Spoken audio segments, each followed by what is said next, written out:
They're not winning games. They're not winning games. They're going home tomorrow. 2K.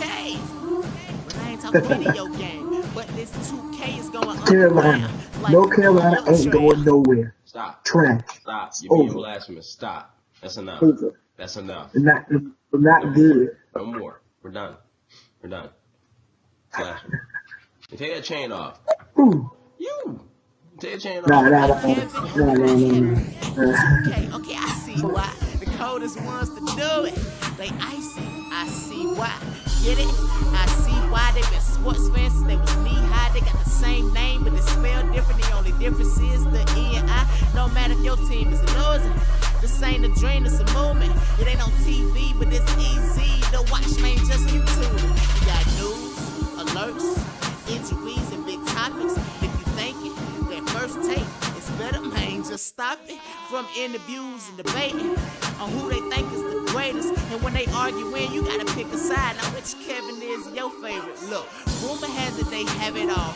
Soccer goes to basketball, from the World Cup to March Madness, man. Who you think is gonna win it all? The best sports show on YouTube, but I'm telling y'all, man, I know, man, if Harriet Tubman was a sports fan, I bet she watched this show because it's underground. 2K, 2K, 2K, underground. Yeah, 2K, underground. 2K, 2K, 2K, underground. 2K, underground. 2K, 2K, 2K, underground. 2K, underground. 2K, 2K, 2K, underground. 2K, underground. 2K, 2K, 2K, underground. 2K, underground. 2K, 2K, 2K, underground. 2K, underground. 2K, 2K, 2K, underground. 2K, underground. 2K, 2K, 2K, underground. Oh, Lord have mercy. We're back with 2K Underground. It's me, Kevo. I'm here with the one and only Pastor Kevy Kev. This show, we're going to talk about a few things. We're going to start with the NBA playoffs in quarter number 1, followed by I will do the In Their Shoes segment of quarter number 2. Then we're going to go into the NFL draft in quarter number 3. And then Kevin will be calling out somebody in quarter number 4. So, with that being said, we're going to jump right into it. First quarter, we're talking about the NBA playoffs. The first round is done. We know who's going where. Not who's going where, but we know who's playing who. So we're going to go ahead and make our picks for this upcoming round, for the second round. And then once we do that, we'll talk about a few other things in the draft. So Kevin, go ahead and start with the your picks in the West. In the West, of course, gotta roll the Warriors. I got them in 6. I like Utah. I like the depth they have, and I like everything about them. So we're gonna see if they can get Warriors scared. But Warriors is too much talent, so they'll overcome that. And even after Game 1 debacle last night, I'm going to stick with Spurs and set over the Rockets. Yeah. I'm the same way. I think that the Warriors is one of those things where, not the Warriors, the Jazz is one of those things where they're here. I really like them a lot, but it's just a little too early. And then same thing with the Spurs. I picked the Spurs in 6. I'm probably going to have to back it up to the Spurs in 7 because last night was a train wreck. But I'm still going with the Spurs. Yeah, so I'm picking Cleveland over Toronto because I don't really like Toronto at all, but I'm going to give them some credit. And then I'm going to pick Boston over Washington in 7 games. Those teams, that's going to be an exciting series. Those teams are kind of evenly matched in my opinion. But I'm just going to go with Boston to get the home court advantage, defeat off that home crowd, et cetera, et cetera. I'm gonna roll with Boston as well in 7. That series can go either way. It really could be a sweep for either team. Going, I guess Washington already lost one, but like they're both just like inconsistent for me, and that kills me. Cavs, I really think they're gonna sweep them, but I think Toronto can get 2. So I think that Cavs in 6 as well. What are your biggest takeaways from round 1? Biggest takeaways. 1, Boston. I just think Boston I think this is one of those things where Boston was the 1 seed. They got a terrible matchup with Chicago. And it's one of those things where it's like the 1 seed that got lucky, and now they matched up just fine with everybody else. But the first round, they were able to get out off some lucky stuff. And now they're going to beat the Wizards and do what I expected originally, which is to be in the conference finals. But I don't think it's a fact of they are the second best team in these. I just think they got lucky with their first round, and then they could very well be home. They got lucky, and then But do you think Boston would have beaten? The Chicago would have beaten Boston if Rondo didn't get hurt. I think so. And there was so much talk about how, Rondo is detrimental to the team and this, that, and the third, blah, blah, blah. But then you realize how valuable Rondo really is when playoff time comes because he's done this before. He can play defense. He can get the ball moving. But watch that series. They just look like a completely different team once Rondo was hurt and was out. And well, yeah, you cannot rely on Carter Williams and Jaren Grant to do anything. That's the real part. But I think Boston would have pulled it out either with Rondo there because after Isaiah Thomas' death, sister dying, I feel like the team was too high on emotion, and then once time got the time heals off, that they would have been fine like how they were. That's what I think would have happened, but. That's true. I gave Pacers and the Thunder way too much credit. Like Pacers got swept, but their games were close. But I thought like Pacers can push the Cavs to more like 6 or 7, like scare them a little bit. But like LeBron and Kyrie were just LeBron and Kyrie, and there's nothing Paul George and the rest of them could do. And I thought Westbrook could get about 2 himself, just 2 himself by itself. And then, one game he could have a Steve Adams or Canada who didn't even play 5 minutes because they can't guard nobody. Because these give you 20 and 10 in a game, but he can't give me 1 and 1 because he on the bench. He can't guard nobody. I don't know. Thunder got a long way to go. Yeah, they're a little disappointing. But we knew they weren't gonna win the championship, but right. Enes Kanter only about to play 3 minutes in an elimination game. That's crazy. That's terrible. Tell you what else, I'm also impressed with Utah. I was looking at the major categories. Utah does not lead. No, there's no Utah player that's in the top 10 or top 5 in points or assists or rebounds or steals or blocks. Yeah. But yet they're so good. And everybody does it, and they've got a main player, but he's not even really he's not the go-to or whoever. Yeah. And they're so deep, and I think that depth is very underrated in the NBA, and especially in the playoffs when it comes to fruition. And the Jazz are showing everything of why depth is so great, and they're doing a really, really good job so far. Now, I'll tell you who I'm not impressed with, and this is somebody that you liked. I'm not impressed with Giannis Antetokounmpo. Now, this is why. I'm just going to read off his stats, okay? 25 points, 10 rebounds, 4 assists, 2.2 steals, okay? Which isn't bad. This isn't a bad stat line, but that's just a regular season stat line to me. He didn't up his game because it was playoff time. His team was winning games on the road, one game won, but they lost in 6, right? So they lost 4 of the last 5. Yeah. They took game 1, but we were giving Giannis a lot of credit because his team was winning, as opposed to credit because he was actually upping his level of play in the playoffs, going to a second gear. He was 9th in turnovers in the playoffs at 3.3 a game, and then he shot 54% from the free throw line throughout the series. 54%. Oh, he's only you can say that, but he's a superstar coming the only reason why you can pick Kevin Durant or LeBron or Kawhi over him because of his lack of shooting. Once he gets a jump shot, he's ascending over, maybe not LeBron, but he's ascending over the other two because he can defend anybody with his long. You see what he did to DeRozan he even got a check for it, but just blocking somebody, making him look silly out there. And he just a player that no one's ever seen before. That's why we call him Greek Freak. And like Milwaukee, and then think about it, he's only 22 years old. Like we're older than him, man. He's already here. Like he's about to arrive. And he needs to get in the gym working that shot because 54% free throw line. That's not gonna cut it. That's not gonna cut it because he's gonna get fouled like that. He attack the rim. He can't because you can't shoot. You gotta attack the rim and you'll get fouled. You 6'11", point guard. Like that's not fair. You gonna foul you. Take your free throws.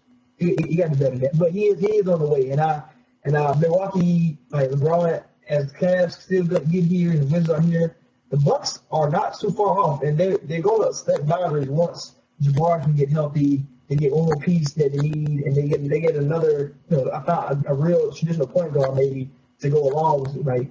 They'll be fine. Giannis is coming. Y'all watch out. I will say he's coming, but we have a tendency, just as the human race, we have a tendency to anoint people very, very fast.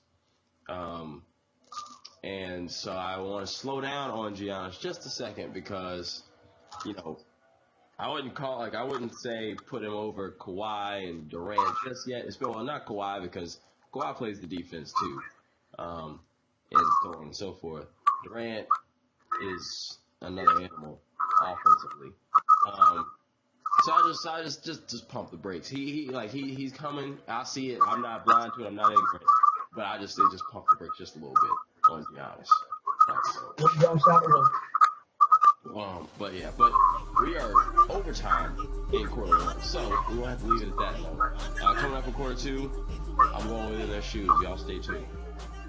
All right, we're back. It's quarter number 2. Kevo, Pastor Kevy Kev. We still here. We still kicking it. Let's get right into it. Quarter number 2. In their shoes. Whose shoes am I in right now? I'm in Mr. Paul George's shoes. PG-13, once known as PG-24. Paul George. Okay? It's quite simple. And maybe this is just my mindset. But honestly, if I'm Paul George, look, man, I got to go. There's not enough help. My team is below average without me. Paul George is almost in a Russell Westbrook situation. Only difference is he's got a couple of young pieces who can help. Like Miles Turner. And he's got a shooter knocked down to C.J. Miles. Jeff Teague actually did play pretty well this year. But, Monte Ellis is getting all this money, and he's trash. Al Jefferson is old. Thaddeus Young is such an underachiever. So you bought Lance back. And now Lance was a good addition. That is, he does make that team better. And it seems Indiana's the only place that Lance is good. But if I'm Paul George, I'm looking at the situation. I'm like, I got 1 year of my contract left. I'm not getting any younger. Larry Bird just walked out the door on his own. It's probably time for me to go. I'm asking, let me get traded. Let me go to Miami, a team that had the Pacers lost one of their last 2 games, Miami would have been in the playoffs. Let me go to Boston, a team that, there was trade talks. Just get me over there. And let me go to, and if you really want to send me somewhere where you don't have to see me at all, let me go to Memphis. Chandler Parsons is garbage. If you get Memphis's picks and swap contracts, and you got Chandler Parsons now instead of me, but you get their picks along with your picks, you're not gonna be that good without me. It could work out. Why not? Let me go somewhere with a team that's one piece away. I can try to fight for a championship before I end up going.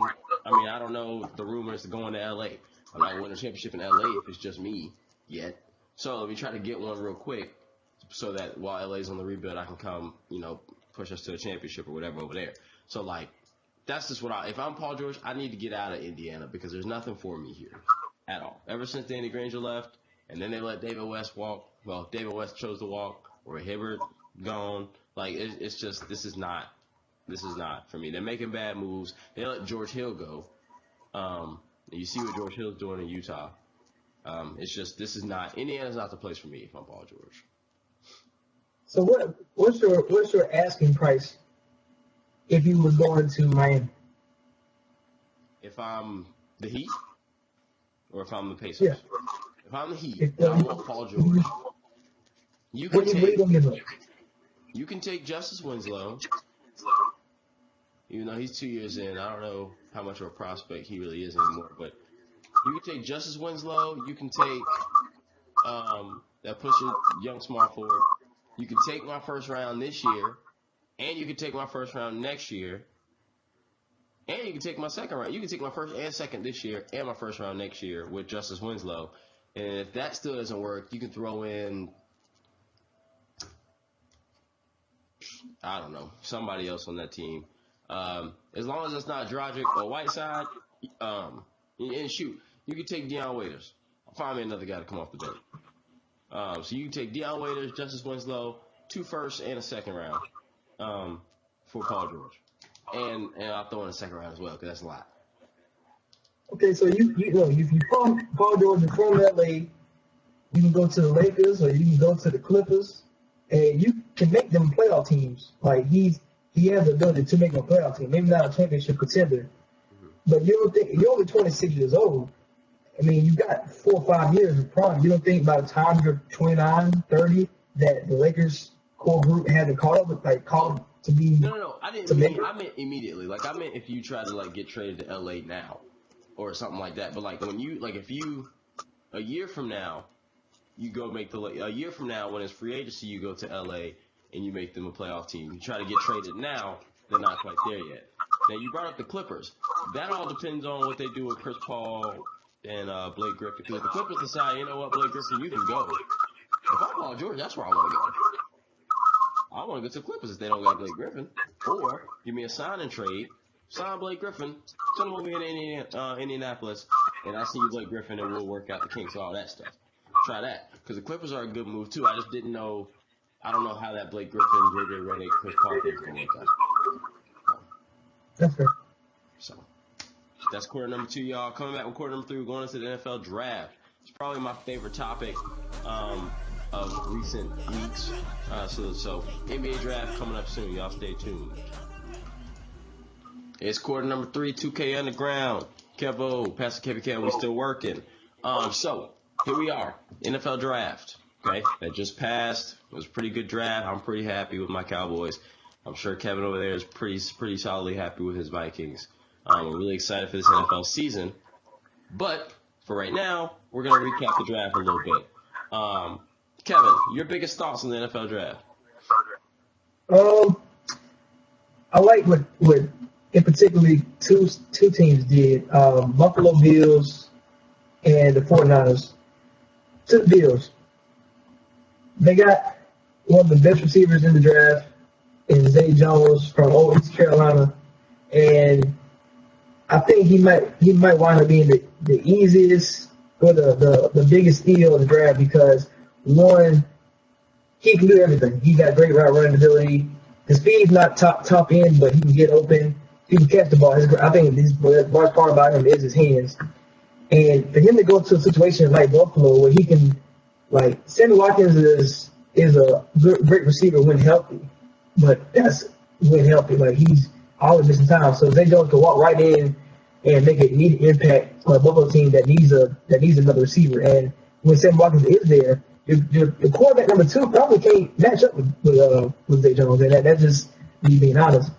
And you know how they want to get rid of Tyrod? It took all the time. He had to restructure his contract. Well, they can get rid of him after this year, and the money won't be as bad. And I like what they did in the 5th round, and I think they took the best quarterback in the draft. Not Devin Sean Watson, Devin Trubisky. I think he did impact Mahomes.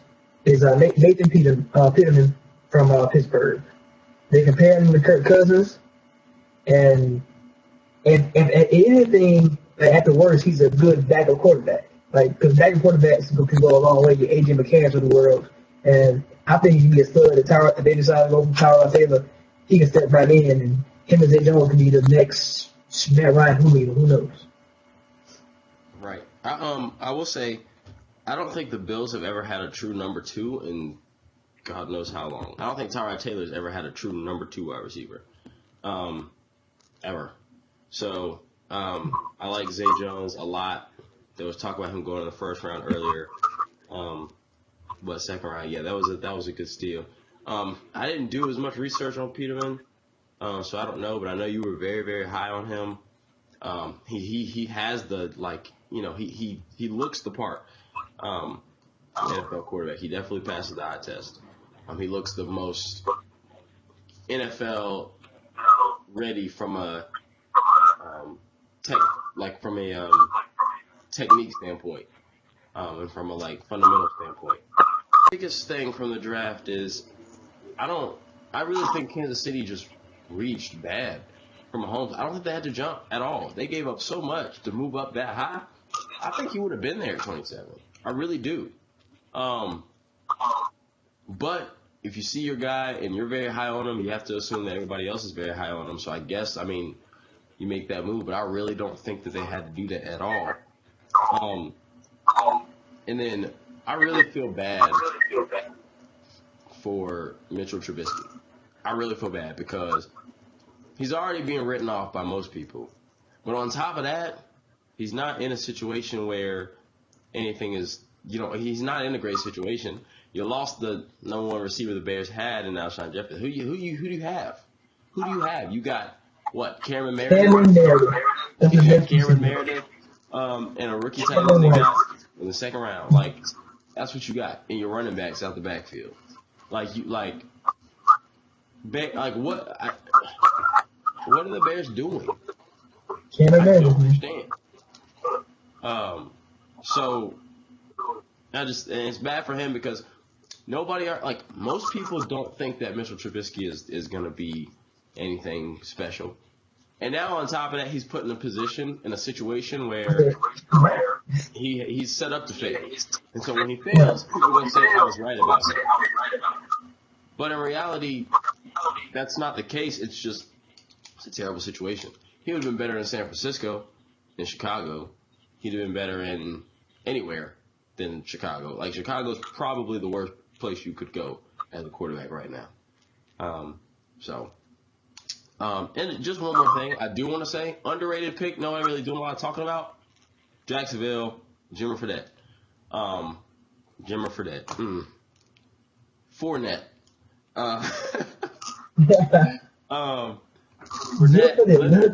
Jimmer Fredette. Wow. Leonard Fournette. That's a great piece, man. When they lost Chris Ivory, when they got Chris Ivory from the Jets, you were like, oh, they got a running game, blah, blah, blah. Chris Ivory always hurt, and just forget him. But Leonard Fournette, and you took him from Carolina, who I think Fournette was a better fit for Carolina, just for the way they run the ball. But so you made them get McCaffrey instead of Fournette, and Fournette could really fit anywhere. So I really like that pick a lot too. I think that was probably one of the more underrated picks in the draft this year. So, piggybacking off that, it's when you saying good picks and taking from people.